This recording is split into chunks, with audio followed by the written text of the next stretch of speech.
Here in Canada, we can observe former cabinet ministers who have assumed lucrative China-related opportunities after leaving government service. 4 of the names have been released. Welcome back to Moose and Loose. My name's David. Today, we know who 4 of the traitors are that have betrayed Canada. There was a press conference here held by Kevin Vaughan, independent, and a reporter, and a couple other people, and they, well, spill the beans. So there's a panel, 4 of them here. Kevin Vaughan here, independent on the left, but this is the journalist who gives us the goods on what's going on.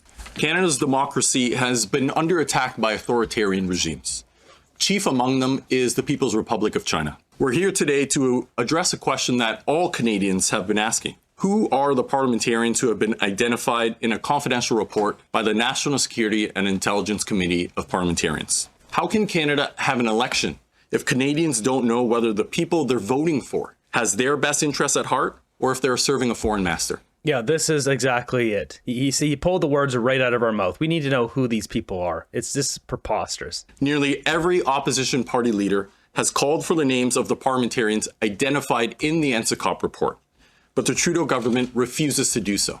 This plays directly into the hands of authoritarians. Until those names are identified, a cloud of suspicion hangs over all parliamentarians. I'm here today to highlight some of the names and entities covered in my updated book and to pose a question. Should other Canadian journalists be examining the openly available evidence surrounding these networks? Firstly, my book recounts reporting on a 2020 tape recording provided to me, where Senator Yuen Pao-Wu is heard in a 47-minute private briefing with the Canada Committee 100 Society.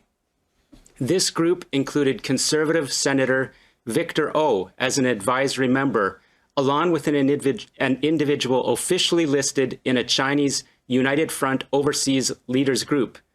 The Canada Committee 100 Society is led in Vancouver by Ding Guo, a journalist who is also an advisor to British Columbia Premier David Eby,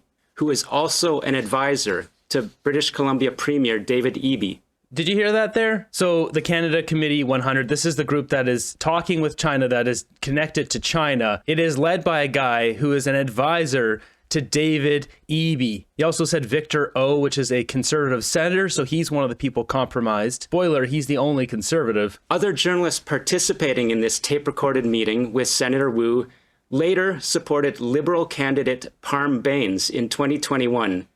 Bains had told these journalists he opposed Kenny Chiu's Foreign Agent Registry Bill, describing it as an exclusionary policy. Ding Guo was also reportedly involved in the 2022 Conservative Party leadership race, alongside community leaders officially connected to Beijing's overseas influence arm, the United Front. In the taped meeting, attendees asked Senator Wu about his stance regarding United Front Work Department community group activities in Canada. These groups, according to CSIS, are central to targeting Canadian politicians for influence and election interference. Senator Wu expressed his concerns about Canada's focus on United Front groups, stating, "Whether you belong to an organization that happens to be listed as a United Front organization should not be a litmus test," and added, "I am fighting very hard against that type of litmus test." To provide the evidence of this tape-recorded meeting, which my colleague Charles Burton, a sinologist and Mandarin language expert, reviewed and analyzed for myself, I'll briefly play a transcript from this meeting. Having said that, I'm very worried that the mainstream in Canada, including a lot of my friends and political leaders and business leaders and media leaders, are falling into a very dangerous trap where they are using what I call a litmus test to demonstrate the loyalty of Chinese Canadians. A very dangerous trap, a litmus test to demonstrate their loyalty to Chinese Canadians. Demonstrate the loyalty of Chinese Canadians in this country. We can identify, for example, your views on Hong Kong, your views on Tibet, your views on Uyghurs, your views on South China Sea, whether you belong to an organization that is officially part of the Community United Front. You know, many organizations are listed as part of a United Front list of organizations, and the fact that you are simply associated with one it's not being used as a litmus test. And this is not a good development that I see. Mr. Burton, the sinologist and Mandarin language expert, reviewed the full tape recording and told me, quote, Senator Wu's briefing to Canada Committee 100 Society effectively enables the legitimacy of agencies of the Chinese Communist Party in our country. This does call into question Senator Wu's intervener status in the inquiry. Senator Wu didn't comment to me about his remarks, but said I should question the Hogue Commission, who also didn't comment. Ding Guo has said there is nothing inappropriate with Canada Committee 100 Society activities. Therefore, in Willful Blindness 3rd edition update, I write, in a way, Senator Wu's intervention in the Hogue Commission seemed to fulfill his taped pledge to the United Front. He repeatedly filed submissions undermining Canadian intelligence and using Chinese intelligence talking points. My confidence that he appeared to act for Beijing was bolstered by information from a person I call Confidential Source 1, who confirmed that Senator Wu, appointed by Justin Trudeau, was under CSIS investigation. Confidential Source 2 also repeatedly stressed that Conservative Senator Victor O, an advisor to the Canada Committee 100 Society, was a significant target in CSIS's investigation into federal election interference. In Willful Blindness, I write about investigations that began in early 2019. I write, according to 3 national security sources, Liberal Cabinet Minister Mary Ng was identified in CSIS investigations as one of 11 Toronto area candidates clandestinely supported by Chinese consulate and United Front influence networks in the 2019 election. CSIS assessed that Mary Ng was unwittingly implicated in this interference network. Despite my requests, Mary Ng and Prime Minister Justin Trudeau's office never responded for comment. Yeah, I'm not surprised. So just a recap here. So there's 3 Liberals and 1 former Conservative senator. We've got this guy here, Senator Wu Yanpao, who is an active senator. We've got Mary Ng here, who is obviously active. She's an active member of Parliament. She just went with Trudeau to Singapore. We've got this guy, Parm Bains, also active, and then former Conservative senator. So the 3 that are active that we know of are all Liberals. The one who is not a former senator is Conservative. You can see here he served for 11 years. So you can see he was done just a few months ago in June 9th of 2024. That puts faces to all these names you hear in here. As I write in Willful Blindness, Mary Ng was one of the key Ontario Liberal government staffers who moved to Ottawa with Trudeau, alongside more high-profile advisors like Katie Telford and Gerald Butts. 2 national security sources indicated that a specific CSIS concern was Ng's staff allegedly meeting privately with a Toronto consulate diplomat to consult on China-related issues. CSIS identified this diplomat, Zhou Wei, as a confirmed intelligence actor. According to one source, quote, we believe Zhou Wei worked with political staffers to provide information on meetings of elected officials and their whereabouts. We know staff have direction to report privately to the consulate on Mary Ng, end quote. This is a critical detail hinted at in the Hogue Commission's initial report, which, for some reason, did not disclose the involvement of Mary Ng's staff with Zhou Wei or clarify what this implies about Ng's position in Trudeau's cabinet. Thank you.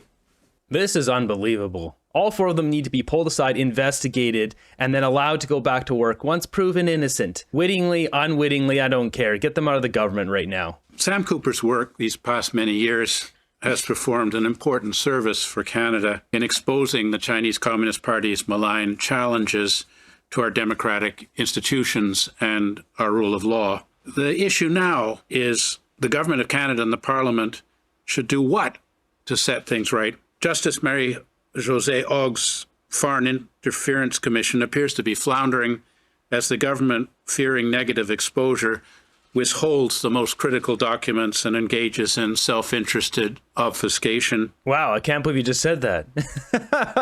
That's one of the most honest things I've seen on here for a while. Moreover, Bill C-70's effectiveness will be in the interpretation of the language, such as the definition of in association with that Senator Wu talks about, the regulations developed to implement that bill, and the inclinations of whoever the government appoints as Foreign Influence Transparency Commissioner. If we don't get it right, we could end up with a Foreign Influence Transparency Registry that will have no names on it. Sam's work has benefited from the willingness of confidential informants to share classified materials with him. These are the people that the Prime Minister has denounced as criminals. They are accused of endangering Canada's national security by potentially exposing informants and methods of intelligence collection. We all know Trudeau's the one that's the real risk to national security. But is this so? Can we point to any negative effects on Canada of Sam's reporting? It seems to the contrary that Sam's work is rather of benefit to protecting us from China's agenda to undermine Canada's sovereignty and national security. If so, this calls upon our government to become more forthcoming with what classified investigations learn about China's malign activities. In this regard, we have a lot to learn from Australia, the UK, and the US. They shouldn't have to give it to Sam, although good thing that they do. A May 2023 CTV report entitled, "Why Does Canada Have a Disproportionately High Number of Chinese Diplomats?" revealed that there are 176 Chinese nationals with diplomatic credentials in Canada. In contrast, the United Kingdom's active database of foreign representatives shows that there are 124 Chinese diplomats working on British soil, 50 fewer than there are here in Canada, despite the UK having a larger population of 67.3 million, with 4.7 million people identifying as ethnic Han Chinese in Britain. According to Canada's 2021 census, there are just over 1.7 million people of Chinese origin living in Canada. While Canadian demographics are like Australia, we have nearly 3 times as many Chinese foreign representatives here. Australia has granted diplomatic credentials to 64 Chinese officials compared to Canada's 176. Starting to paint a picture of why Stephen Guilbeault won't talk to China, why he's a vice chairman of that board in China, why Trudeau gave $1 billion of our money to the Asian Infrastructure Bank in China. I wonder, is Trudeau's retirement fund sitting there in China waiting for him once he gets kicked out of office? You gotta wonder. The numbers of Chinese diplomats in Canada indeed look disproportionate, considering that the United Kingdom has 44 accredited representatives in Canada, while Japan has 73. So assuming that China certainly does not require this number of accredited diplomats in Canada to fulfill legitimate diplomatic functions here, the large numbers of diplomatic passport holders from China working here in Canada would likely show that a high proportion of China's diplomatic cohort here in Canada handles diplomatic influence operations that have tipped over into interference activities. Ooh, this guy's calling it straight. Canada's got more Chinese diplomats because it's all about foreign interference and not diplomatic activities. Thanks, Justin Trudeau. Thanks for nothing. Michelle has suggested about 70% of them are not engaged in legitimate diplomatic functions. Wow, 70%. This is markedly apparent in the uncommonly large Chinese consular establishments in Toronto and Vancouver that Sam has written about at length. The U.S. Department of State Advisor for U.S.-China Bilateral Affairs, Ryan Fedusiuk, has calculated that the budget of the Chinese Communist Party's United Front Work Department exceeds that of the PRC Ministry of Foreign Affairs. This suggests, because China has so much resources into the kinds of activities that Sam has been exposing, that as a matter of national priority, CSIS and the RCMP need considerable augmentation of their resources to match the scale of the resources hostile foreign nations allocate to their programming designed to subvert Canadian parliamentary democracy. We need the same amount of people working against them as are working to subvert our country. Yeah, somehow I don't think this is going to happen. I don't think Trudeau's going to want to slow down the interference from China. He'll just make another excuse. Maybe he'll stir up another controversy with India or Indonesia, Thailand, or he'll just pick another country to start blaming people and deflect from what's going on here. I put out a poll last night saying, what do you think's going to happen next? Trudeau's going to prorogue the government? Is he going to step down, call an election, or is he going to be involved in another scandal? Ding, ding, ding. It's another scandal, folks. We knew this was coming, but I mean, it's just like Really? That poll wasn't even up there for like 12 hours before it was proven right. And that's the one you guys voted most for. I just want to bring this up here. So there's a person on X here who said they've made a list of their own. And it says, here's Canadian politicians in Parliament with links to the PRC, which is the Chinese government, may include verifying each one with two different sources: Justin Trudeau, Bill Blair, Champagne, Karina Gould, Stephen Guilbeault, Mark Holland, Ahmed Hussein, Melanie Jolie, Majid Jawari, Dominic LeBlanc, Mary Ng, Mark Miller, Harjit Sajjan, Jonathan Wilkinson, John Hannaford, Parm Baines, which is one of the ones that was on the list here today, as well as Mary Ng, Sean Chen, Jean Yip, Han Dong, NDP, Don Davies. Note that all these are Liberals except for the last couple here. Liberal Paul Massicot, Liberal Senator Yan Wu, this is another one that was on the list, and another one on the list here, Conservative Senator Victor O. So the four that we got named today, all four are on this list. So this person here, Conservative non-confirmation, has got a list here. Let's see if this list holds true. I'll save this list. This list here, obviously bigger than the 11 traitors that were initially that's suggested in the media. We've got 23 on this. Here in Canada, we can observe former cabinet ministers, former ambassadors to China, and people retired from senior roles in our foreign ministry who have assumed lucrative China-related opportunities after leaving government service. It would be very difficult for Bill C-70, the Foreign Influence, Transparency and Accountability Act, to track the silent implication of future payoffs for officials who took the Chinese Ministry of State Security's bait years earlier and therefore are not following up on documents produced by security agents calling for the government to do something about Chinese malign activities in Canada. So we need other mechanisms to deal with this issue of people after retirement who may have been neutral or possibly even wittingly served Chinese interests from gaining benefits from a foreign power. I would point out that officials who have security clearance in Canada are bound by a lifetime ban on their revealing or benefiting from the classified information that they gain knowledge of in the course of their work. I would suggest a commensurate measure would be lifetime restriction on persons who have had influence on Canada's foreign and security policy from assuming positions that include income or benefits from hostile nation foreign services after they leave government work. So I've recommended here 4 rather obvious and simple actions for the next government to consider after Justice Ogg releases her report on December 31st. But if our government blows this matter off with lip service and no substantive follow-up, I believe strongly that history will judge them very badly. It makes you wonder how many Liberals, whether it's either on that list of 23 or the 11 traitors in the media, how many of them have a lucrative career waiting for them in China when this is all said and done? China needed information, needed documents, and needed all this foreign interference, interfering in our elections for a payoff of money that maybe Justin Trudeau sent from our tax dollars, Asian Infrastructure Bank. Like, what is going on? Is that money being wired over to Trudeau after he gets there, Mary Ng, all these other people? Is it the Chinese government? Are they paying these people off, including our own prime minister, to be involved in all this stuff? Are the 4 people on this list being paid off, or do they have lucrative opportunities waiting for them in China? This crap stinks. It stinks bad, and this is going to stink across Canada. This will be the nail in the coffin for Justin Trudeau. This is what I was predicting before. You'd have a majority of them be Liberals and 1 or 2 Conservatives in there. Based on that person's list, there's 23. 21 were Liberals, 1 was NDP, and 1 was that former Conservative senator. I wonder when Justin Trudeau was testifying on the foreign interference, him naming the Conservative Party,